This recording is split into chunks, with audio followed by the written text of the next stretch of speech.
continued that way. Babylon became so wicked that God allowed Babylon to be conquered by their enemy, and Persia came in and conquered Babylon. So now Israel is now under the conquering hand of Persia.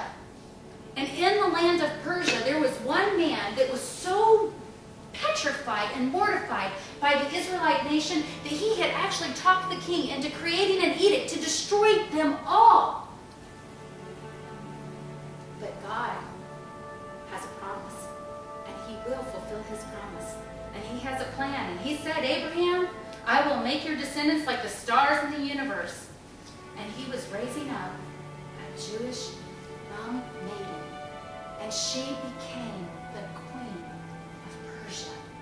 And it was by her hand the entire nation was delivered from annihilation, because God will use that which confounds men to bring about his plan.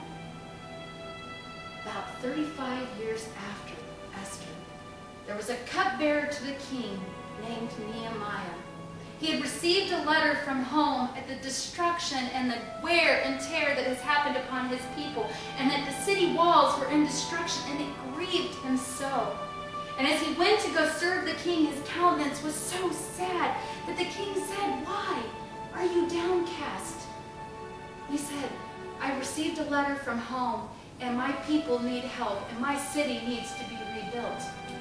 I need to go back. The king of Persia says, Go. Go back. Go and take care of what needs to be taken care of. In fact, I'll write the letters and give you what you need. And the king does. He provides the funding for him to go back and rebuild Jerusalem.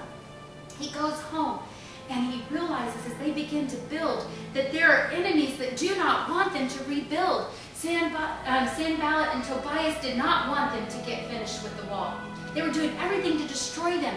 The men literally had to hold a knife in one hand and a hammer in the other, and despite the incredible opposition that they were fighting against, in 49 days, they completely rebuilt the walls of Jerusalem, restored it beautifully.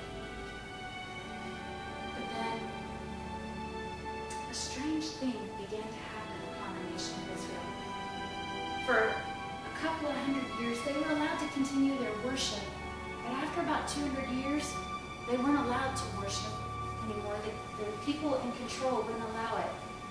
And for a 400-year time span, God became silent. He didn't speak. No prophet gave a word, no message to feed the hungry. And instead of a physical hunger, they endured a spiritual famine of God. And the people began to cry out, God, send the Messiah. Send the deliverer. Send the promised child that will deliver us so that we can be back in relationship with you. And they cried out to God for the deliverance that they so longed for, that they would spiritually be able to be back in relationship with God.